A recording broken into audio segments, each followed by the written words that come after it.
오늘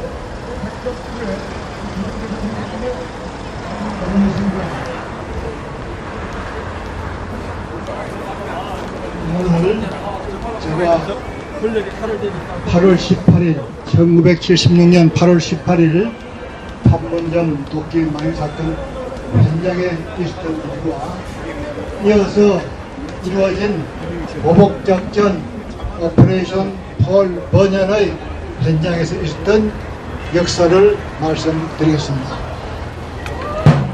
먼저 이게 잘 안 돌아가는데 좀 제가 말 다 돌려주세요. 먼저 우리 역사를 한번 보겠습니다. 우리가 45년에 해방을 했습니다. 그리고 미군이 우리나라에 진주했습니다. 일본군 무장해제를 위해서 그 미군이 1949년 5월에 4만 5천 명이 철수를 했어요.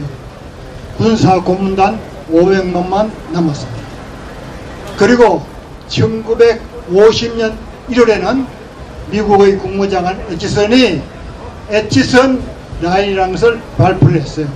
즉 한반도는 미국의 방해선에서 제외한다. 김일성이가 재빠르게 소련의 스탈린과 중공의 모택통에 가서 우리가 남침할 테니까 지원해달라 승인을 받고 1950년 6월 25일 공사실을 기해서 38선 전지에 걸쳐서 공격을 감행했습니다. 유엔 안보리에서 자유 대한민국을 공격한 것은 있을 수 없는 일이다 해서 유엔군 파병 결의를 하게 됩니다. 그리고 구라파 2차 대전 때 구라파에서 전쟁을 하다 보니까 지휘관이 이렇게 다르면은 혼란이 많이 생겨서 요번에 한국에 파병하는 유엔군은 지휘관이 미군이 된다. 이렇게 해서 메가더 원수께서 동경에서 유엔기를 받고 유엔군 사령관이 됐습니다.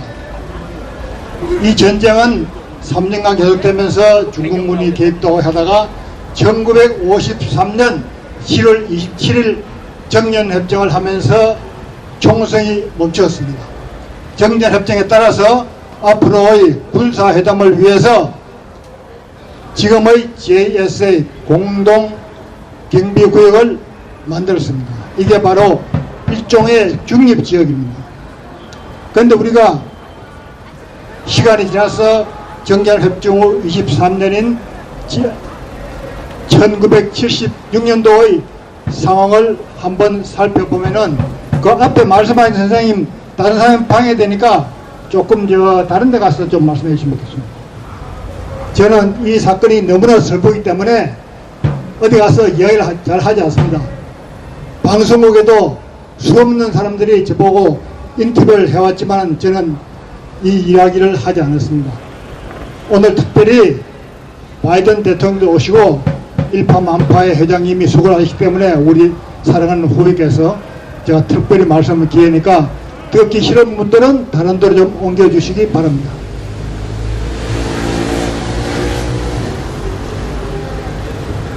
그 당시 76년도의 정세가 어땠냐? 미국은 75년 월남에서 패망을 하고 이제 전쟁은 넘들여 난다.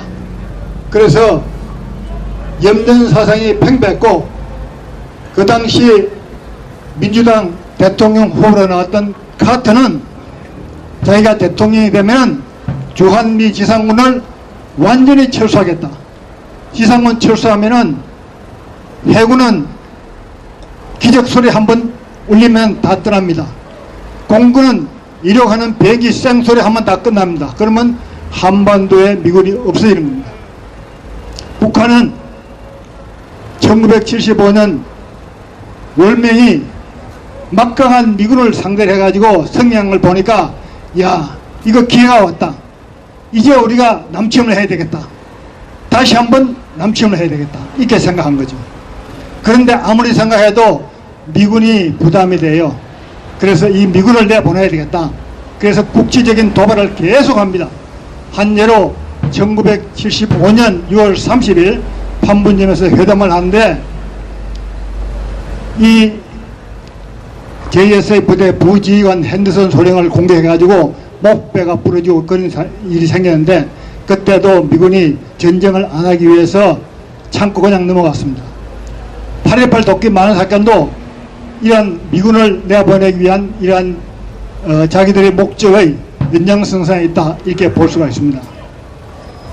JSA는 당시엔, 지금은 좀 다릅니다만 당시에는 서쪽에 있는 돌아오지 않는 다리가 있었는데요, 그것이 북한을 통하는 유일한 통로였어요. 그 들어오고 나가는 북한군을 감시하기 위해서 거기에 유엔군 3초소가 있었어요. 그런데 이 초소에 근무하는 미군들을 납치를 하려고 시도를 많이 했어요. 그래서 거기에는 비상탈출을 위한 트럭과 JSA에서 바로 빠져나올 수 있는 비상탈출로를 만들어 놨어요. 그래도 안 돼서 그 150m 상공점 위에 보면은 유엔군 관측소가 있어요. 그 관측소에서 쌍경으로 보고 북한이 이상한 짓 하면 알려주고 이렇게 하는데, 그 사이에 미루나무가 큰 게 생겼습니다. 이 미루나무는 아마 JSA를 만들 때 심었을 거예요. 크기가 제가 아래 둥치를 하면은 저 아름으로 세 아름 되는 그런 저 큰 나무인데, 여름 되면은 가지와 나무가 무성합니다. 그래서 그 가지 치는 것이 연례 행사예요. 보통 그런 가지치기 작업하면은 우리 거기에 있던 KSC 노무자들이 한 60명 오가고 경비병이 한 3명 정도 올라가는데, 8월 17일에는 보니파스 데이가 중대장이 저한테 왔어요. 내일 우리 가지치기 하는데 좀 가자.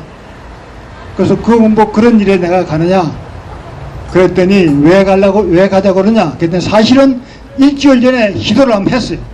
그런데 그걸 북한이 방해가 못했어요. 이 보니파스 중대장이 이제 한 3일밖에 안 남았어요. 부대를 떠나고 임기를 마치고 자기가 가기 전에 이걸 완수하고 가야 되겠다. 그렇게 해서 이제 시작한 것 같아요. 그래서 내가 뭘 해주냐 그랬더니, 북한 놈들이 필요하면 북한 놈들 이야기를 하라 이게.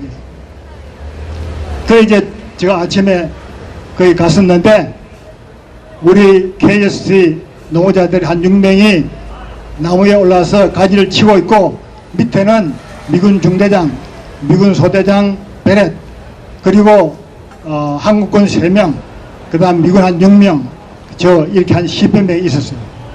나무가지를 치고 있는데 한 5, 6분 되니까 북한군이 한 10명이 왔어요. 뭐 하느냐? 그래서 우리 가지 친다. 그때 북한군이 가지만 치느냐? 그렇다. 돌아갔어요. 또 한 5, 6분 있을 테니까 한 20명이 왔어요. 너 우리가 심은 나무인데 가지 치면 어떡하냐? 그러더니 북한군 지휘관 한 놈이 북한군 한 놈을 또 돌아오진 다리를 거쳐서 북한 쪽으로 보내가지고 또 10명쯤 데려왔어요. 이게 병력이 1대3쯤 되는 거예요. 그러면서 자르지 말라고 고함을 지르니까 그 나무에 올라가서 가지 치는 우리 노무자들이 중단이 됐어요. 이게 보니까 상황이 심상치 않아요. 내가 보니파스 보고 이 상황이 좀 심각하다. 그랬더니 보니파스가 하는 말이, 이 친구들은 말만 하지 행동은 안 한다. 액션 없을 것이다. 계속 나무가지를 치라고 이야기하라. 그래서 제가 자르시오! 이랬더니 이제 북한군 그 지휘자놈이 차고 있던 손목시계를 풀어서 손수건에 싸서 그것도 귀하다고 집어넣고 보니파스 앞으로 먼저 갔어요. 그러니까 북한군 10여 명이 따라갔어요. 죽여라! 이렇게 하니까 집단 공격을 한 거예요. 근데 이때 아마 낭심을 맞아가 보니파스가 쓰러진 것 같아요. 옆에서 제가 순간 보고 있다가 반사적으로 그쪽으로 뛰어 들어갔어요. 그러니까 보니파스는 쓰러지고 북한군 놈들이 저를 이제 집단 공격하는 거예요. 이놈들이 그 4, 5년씩 북한군도 있는데 하도 정권 단련을 많이 해가지고 주먹이 쇠망치 같은 놈들이에요. 이 주먹이 막 들어오는 거예요. 이때 빠져나갈 수밖에 없잖아요. 빠져나가려고 딱 앞을 보니까 도끼 자르고 밑으로 내려오고 있는 거예요. 반사적으로 왼쪽 팔로 상단 죽게맞기를 하고 이제 우리 초소로 갔어요. 그때 보니파스나 저나 권총을 차지 않았어요. 왜냐하면은 미국에서 전쟁 다시 일어나면 안 된다. 세계 지도를 펴고보니까 이게 대한민국 위험하다. 그럼 대한민국에서 어떻게 하면 전쟁이 일어나겠냐? 판문점에서 뒤닥뒤닥 해가지고 확정이 되면 이게 전쟁이다. 그래서 판문점에서는 영어로 lessen the tension, 긴장을 완화해라. 그 방편 중에 하나로 대위 이상은 총도 차지 말라. 이렇게 돼 있어요. 그래서 우리 초소에 들어가니까 뭐 몽둥이 같은 건 없고 소화기가 소화기. 소화기를 들고 나오니까 북경은 한 놈이 몽둥이 도끼자루로 우리 집차를 유리창을 깨고 있어요. 안전피를 뽑아가 쏘고 이름이 도망갔어요. 그러고 보니까 북한 애들이 우리 그 앞에 한 15m 원기경에 모였어요. 그 미군 한 명이 추를 먹고 밀어붙이니까 이놈들이 전부 도망가 버렸어요. 북한 쪽으로. 상황이 끝난 거예요. 이게 한 4분 그때 막 난투기 벌어진 거죠. 보니까 한 명이 누워있어요. 뛰어가니까 보니파스에 얼굴에 도끼를 맞았어요. 그 끔찍함은 정말 상상할 수 없는 거예요. 근데 무슨 생각이 안 들어요. 전우를 살려야 한다. 그런 생각이 나는 거예요. 그래서 우리 옆에 있던 전병호 상병이랑 집차를 불러서 태웠어요. 그 내려가면서 헬기, 군한 헬기를 요청했어요. 이게 소위 롤러맨스는 그 군한 헬기를 다스트 오프, 먼지를 막 흩어진다 해가지고 다스트 오프라는 건데 다스트 오프를 불렀어요. 그리고 맥박을 재니까 아직 살았어요. 계속 내려가면서 DMZ를 빠져나오면서 다시 맥박을 재니까 뛰지 않아요. 근데 죽었다 생각 안 들고 이 사람을 꼭 살려야 한다. 그런 생각이 들었어요. 내려와서 업무대에다가 인계를 하고 좀 있으니까 방송이나 영어로 그 페이지가 페이지 캡틴 김 컨택 디스펜서리 이렇게 막 언급하게 나오는 거예요. 업무대 빨리 오라 그래요. 갔더니 우리 한국군 3명이 있는 거예요. 전병국 병장은 이 손가락을 다쳤어요. 몽둥이에 손가락을 이렇게 막다가 다쳤고 전병호 상병은 등을 칼에 찔려가지고 두세 군데 찔려 있었어요. 배재복 상병은 이분이 합기도 5단짜리예요. 철퇴를 가슴에 이렇게 묶어서 끊는 정도의 강인한 체를 가진 분인데 목 위에부터 엉덩이까지 전부 멍이 들어가지고 벌건 거예요. 제가 자세히 살펴보니까 목숨이 위태로운 건 아니에요. 안심을 시키고 용산에 있는 완투한 병원으로 후송을 했어요. 그래 이제 우리 정전위에서 와서 상황을 조사해서 제가 브리핑을 다 해드리고 있더니 그분들이 너도 빨리 병원에 가라. 말이 그렇지 연합놈한테 얼굴을 맞았으니 그 얼굴이 어떻겠어요. 지금이야 좀 매끈하지만 멍이 들고 난리 났죠. 제가 그랬어요. 전우가 죽었는데 뭘 이 정도 가지고 병원 가냐. 난 안 가겠다. 그렇게 해서 안 갔어요. 이제 중립적인 JSA에서 미군 장교 2명이 총도 아니고 도끼를 맞아주고 이건 미국의 자존심이 허락 안 하는 상황입니다. 그 당시 미군 선거전이 있어가지고 키신저 국무장관이 대통령 대행하다시피 했는데 키신저가 이것은 절대 넘어갈 수 없다. 안보위를 소집해가지고 보복작전을 준비하라. 그래서 여기 있는 한국의 사령부에서 준비하도록 하고 자위권 발동을 시작하게 되는 거죠. 그 당시에도 다 작전 계획이 있으니까 북한이 쳐내려 오면은 어떻게 막고 북진을 어디까지 1단계 하고 2단계 하고 그런 게 다 있을 거 아닙니까? 근데 문제는 이 어떤 상징적인 게 있어야 되겠다 해서 8월 18일 못한 그 밀나무를 자르는 걸로 하자. 처음에는 네이팜을 쏘아서 자르느냐 뭐 이렇게 하다가 결국은 미 공병이 들어가서 자르기로 했어요. 그렇게 해서 이제 작전계획을 세웠는데 그 당시에 스트렐 사령관은 일본에 계세요. 우리는 뭐 유행군 사령부가 여기 있고 뭐 작전을 해소하면은 뭐 택도 없는 이야기예요. 유행군 사령부는 여기 있지만은 일본의 유엔사 후방기지가 7군데가 있어요. 전쟁이 나면 그쪽을 통해서 병력, 물자가 다 오게 돼 있는 거예요. 스트렐 사령관이 이임할 때가 돼서 거기 인사자 갔다가 그 사건이 생겼어요. 그 다음에 여기 계시던 참모장 싱글라브 소장이 전화를 해서 급히 모셔서 이제 다 작전 계획을 세웠는데 그 작전에서 저는 무슨 임무를 받았느냐. 첫째, 대북 메시지 번역을 요청받았어요. 그 공동일책장교 조지 소킬이 저한테 와서 이걸 번역해달라고요. 이게 뭐냐? 북한이 내일 아침에 보낼 메시지다. 그 보니까 우리가 나무 자르는 작전을 한다. 까불지 마라. 뭐 그런 내용이에요. 그 왜 통역관한테 안 시키고 나한테 해달라 그러냐? 보안 때문에 안 된다. 그래서 제가 번역을 해주고. 두 번째 임무는 뭐냐? 그때 한미 상위 방위조약에서 작전 계획을 투입해서 스트레일 사령관이 박정희 대통령에게 승인을 받으러 갔어요. 박정희 대통령이 우리 특전사 좀 참여시키라. 그렇게 해서 특전사 65명이 참여하게 됐는데 이분이 돌아오는 날이 우측에 서서 북한이 오면은 일단 태권도로 막아라. 이런 임무를 받게 됐습니다. 그분들이 JS를 모르니까 이제 제가 안내해주라. 그렇게 이제 임무를 받았습니다. 마지막 임무는 뭐냐? D-Day H아우가 1970년 8월 21일 07시에 D-Day H아우에서 특전사가 배치된 돌아오던 달이 맨 앞으로 나가서 북계 쪽에 제일 가까운 데 가서 제가 어제 번역한 대북 메시지를 메가폰으로 방송하라.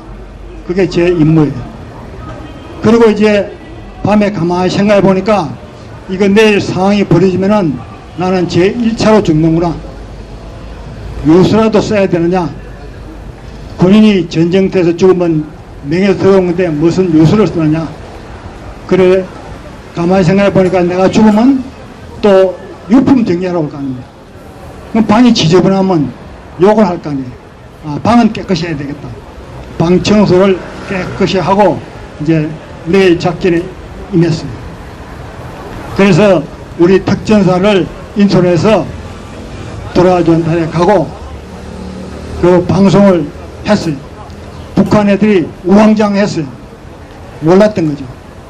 한편으로 나무 자르는 거는 미 이사단 공병이 자르기로 하고 거기에 제일 가까운 데는 JSA 한미 경비병이 있고 특전사는 돌아오던 다리에 있고 1사단 수색경대는 JSA 바로 뒤에 있고 미 2사단 보병이 또 JSA 입구에 있고 그 다음에 헬리콥터 부대가 또 출동할 준비를 하고 있고 또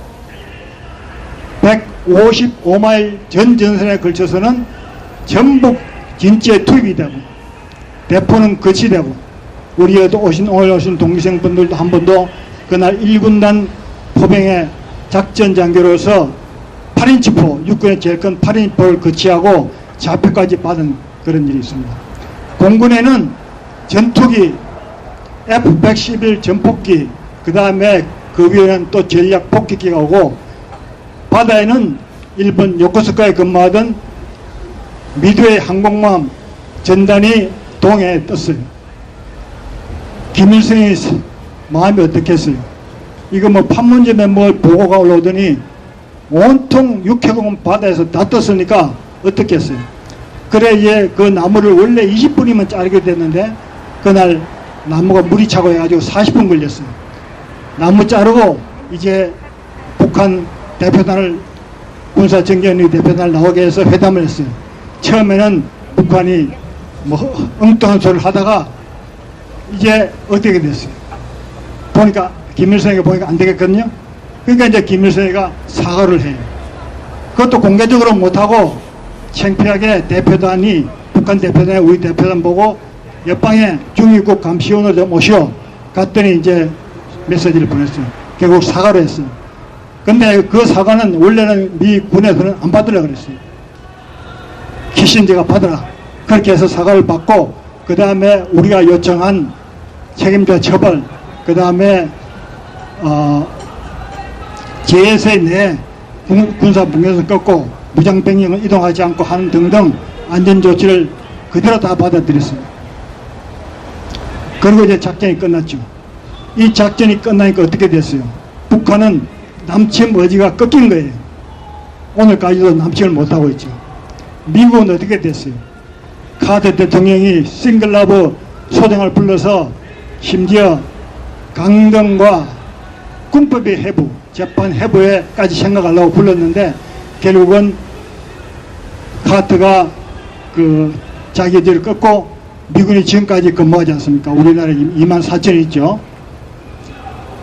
여기서 한 가지 제가 말씀드리고 싶은 것은 많은 한국 분들이 싱글라버가 카트한테 불려가가지고 뭐 보직해임 됐다, 전역했다 이렇게 하는데 실제 그게 아니고 싱글라버 장군은 미국에 있는 사성 장군이 근무하는 부대 참모장으로 수평 이동했어요.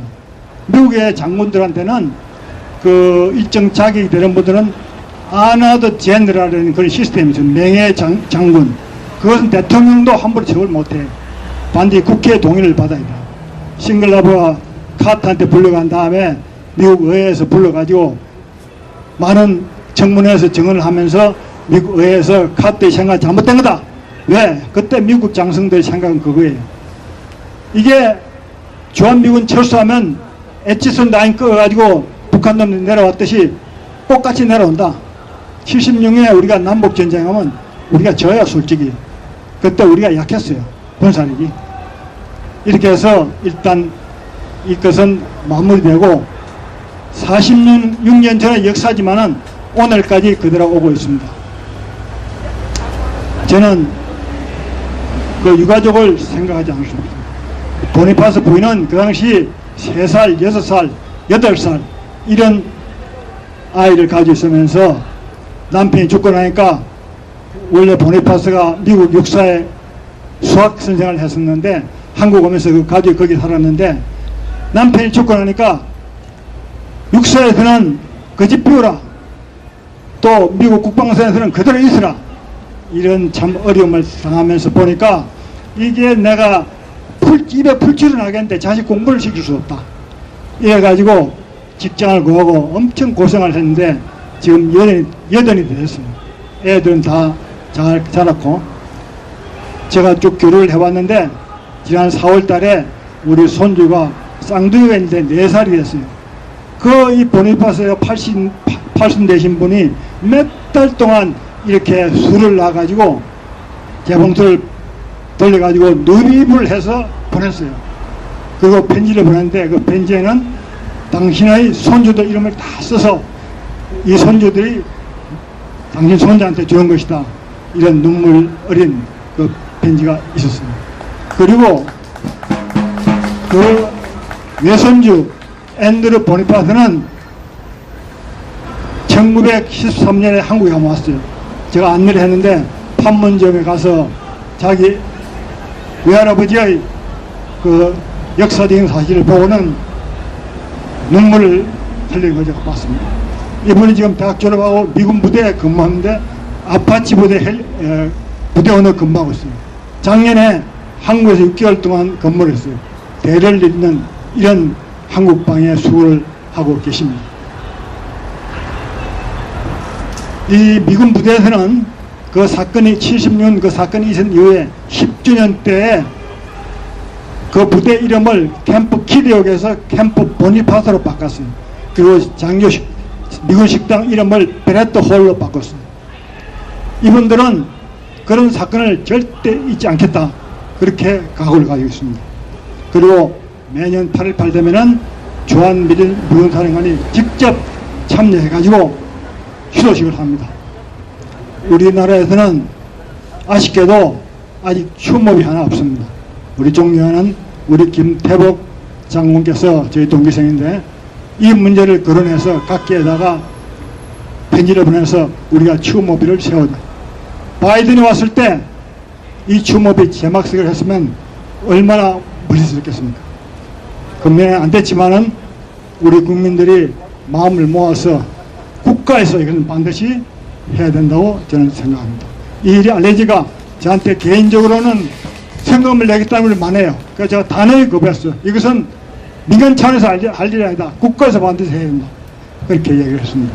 오늘 이 역사적인 사실을 말씀을 드렸습니다.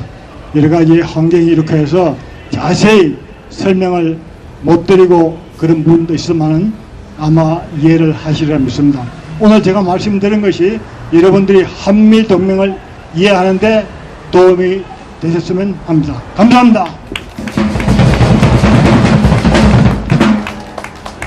자, 우리 6426기 김문환 대위님, 물론 계급은 높이 제대하셨지만 정말 고생 많이 하셨고요. 우리 기억해 드려야 되겠습니다. 박수 한번 주세요. 자, 그리고 대한민국을 말아먹으려는 미국의 빨갱이, 이른바 땅콩 장사 지미 카터, 우리나라 뭐 욕 비슷하게 하던데 그리고 대한민국에서 대한민국을 말아먹으려는 재앙의 무리, 다 하늘이